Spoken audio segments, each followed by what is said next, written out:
March 2017, in San Diego City College, a small town basketball team did the impossible.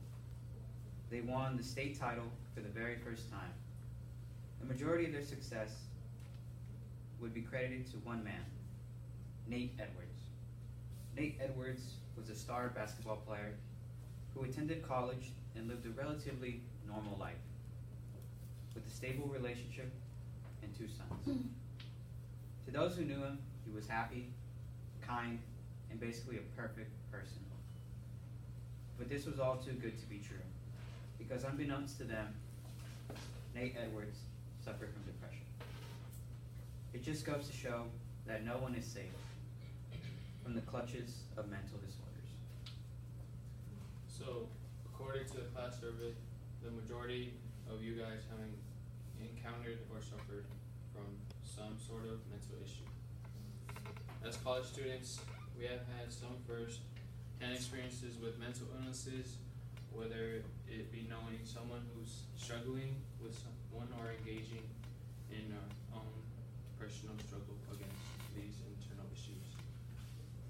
By the end of our speech, you should improve the mental health of yourselves and the people around you by being more of the problem, opening up to communicating with someone you trust, and contacting a medical pro if necessary.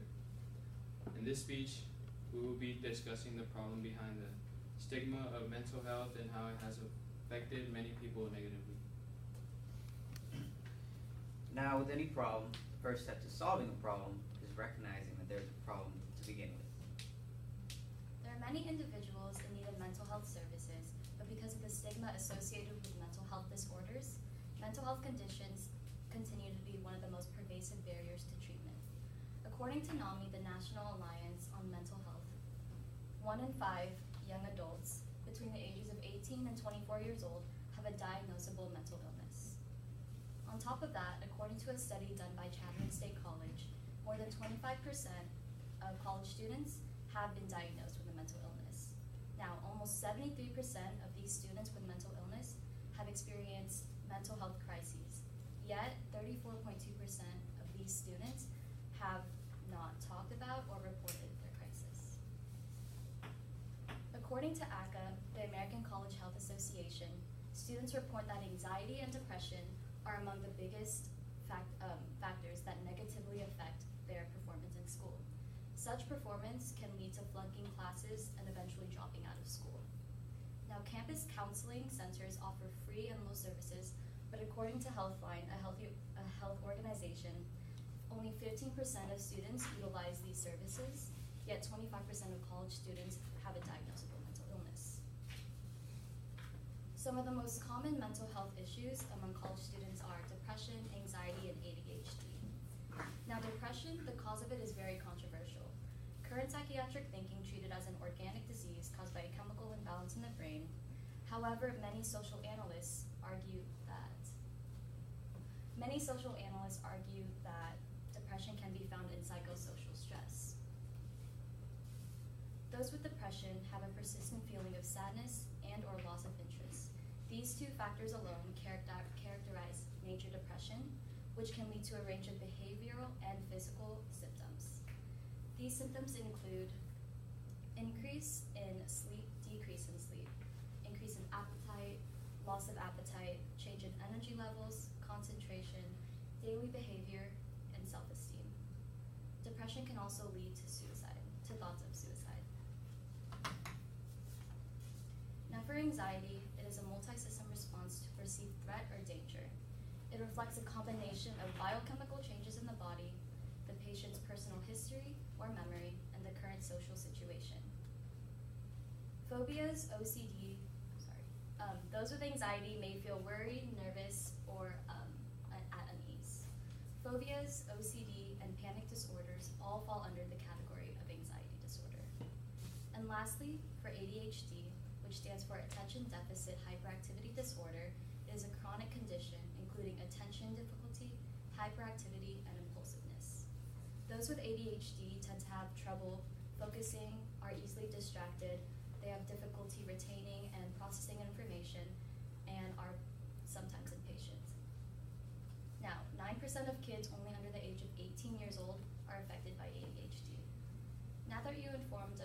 situation between college students and mental health, here are some steps you can take to cope with mental health.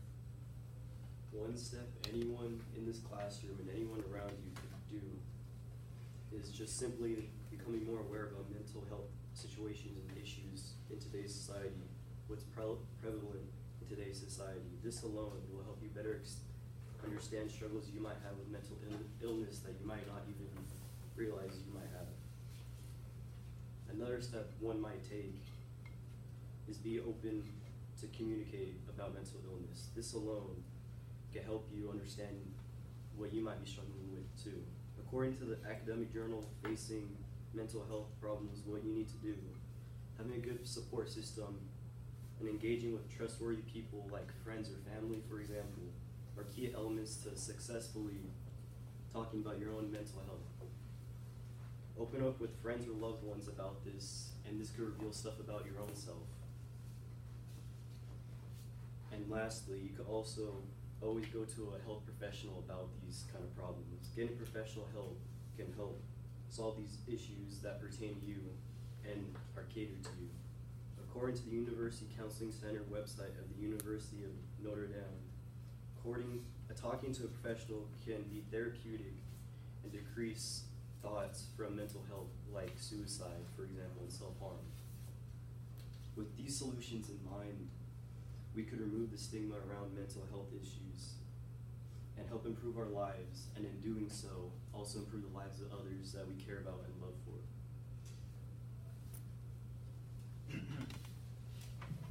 Imagine, if you will, close your eyes if that helps you more, a society free from the stigma of mental health disorders, where anyone and everyone can get the same amount of care, respect, and dignity when it comes to the treatment of our health, both physical and mental.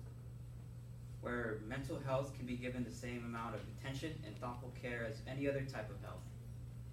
And where help can be given to anyone and everyone, not out of fear or doubt, but rather out of compassion and care for our fellow man. Now imagine a world where people live in fear and doubt about others with mental disorders due to lack of communication or lack of understanding. A world where violence and fear consumes the minds and hearts of many who are too ignorant and blind to see that even those who suffer from mental disorders are human beings in need of desperate help, just like any other person in this world. In the end, the choice is yours on which world you want to live in and leave behind for future generations to come. Now that you know the effects of improving your mental health and remove the stigma around it, here are some ways that you can personally do to help solve this problem. First of all, knowing is half the problem. According to Health and Wellness for Life by Human Kinetics, taking time out of the day, whether it be just 5 minutes, 10, or 15, is very important to understand your own emotions and to understand any issues you personally have. You can either do that through either like relaxation breathing, meditating, or just having just no contact and having self-assurance. You can also, as all Chabot students could take, you can take a health or psychology class in Chabot. These are transferable credits which will apply if you choose to transfer out of Chabot. And they offer it both at the Chabot campus, the Las Positas campus, and as an online class. So it's easily available for all of you. Not only that, you can also learn more about mental health at www.nami.org/learnmore up here. These websites will also be on the brochure that I'll hand out to you after this speech. On this brochure, there will also be a whole list of categories of mental disorders in the middle cover, going through different disorders, all the way from mood disorders like depression and anxiety, all the way to stuff like schizophrenia. Now, not only is being aware of the problem important, what can you do is you can communicate to other people. You can either talk to a loved one, someone you care about, a friend. And how you can do this is, first of all, you should probably initiate the conversation. If you open up first to somebody else, they are much more likely to open up to you, according to www.mentalhealthscreening.org. And after that, listening is also an important part about removing the stigma around mental health. Even if you can't find a solution to somebody else's problems, just being there and listening in itself is extremely helpful. And understand that some of you are uncomfortable with opening up to communication according to our class survey. And if you are, there are some ways, according to the National Association of Mental Illness, that you can circumvent this problem. First of all, when you do converse with someone about such a topic, you should probably do it privately on a one-on-one conversation. And if you have trouble with talking face-to-face with a person, you can use non-direct forms of communication like text, calling, even email if you so choose to. Additionally, you can also use a discussion group, also found on www.nami.org/find-support discussion groups. And again, these websites will also be on the brochure that I'll hand out to you at the end of the speech. Lastly, do not be afraid to contact a professional. Each mental illness can take various forms, and each person has their own individual needs and concerns. And getting professional help is vital to solving your own personal problems. To find professional help, you can either talk to your doctor or your local hospital and ask for a recommendation for a therapist. Not only that, Chabot also offers these services too. You can go to the Chabot Mental Health Services at room 2350, or you can contact your number at 510-723-7625. Not only that, you can use discussion groups. A lot of hospitals and Medicare providers provide both named and anonymous discussion groups, as well as, again, www.nami.org. And furthermore, NAMI also provides a helpline. If you have any questions or concerns about mental health and mental illnesses, you can call them at 1-800-950-6264. These numbers are also on the brochure. Now, if you or loved one are in need of immediate help, please call one of these hotlines. Right? You can use any of these three hotlines: the National Suicide Prevention Line, the Alameda Crisis Hotline, or the California Youth Crisis Line. After listening to this speech, you should realize what a huge problem mental illness is in America, and especially true to young adults and college students like ourselves. Mental illness is unforgiving and it doesn't judge. It can affect anyone at any time. Remember Nate Edwards at the beginning of the speech. He had a very good life. He had a family, a job, he had a scholarship to a university that he wanted to go to. But because of a lack of awareness and a lack of communication, his outward positive facade covered this internal darkness that he had inside of him. And because of that, on April 18th, Nate Edwards actually ended up taking his own life. Now, the next Nate Edwards might very well be in this room. It could be me, it could be you, it could be somebody that you care about. And the problem is, if you're not aware of this problem and we don't communicate, we won't know until it's too late. So please, together we can make a difference and we can prevent tragedies like Nate Edwards.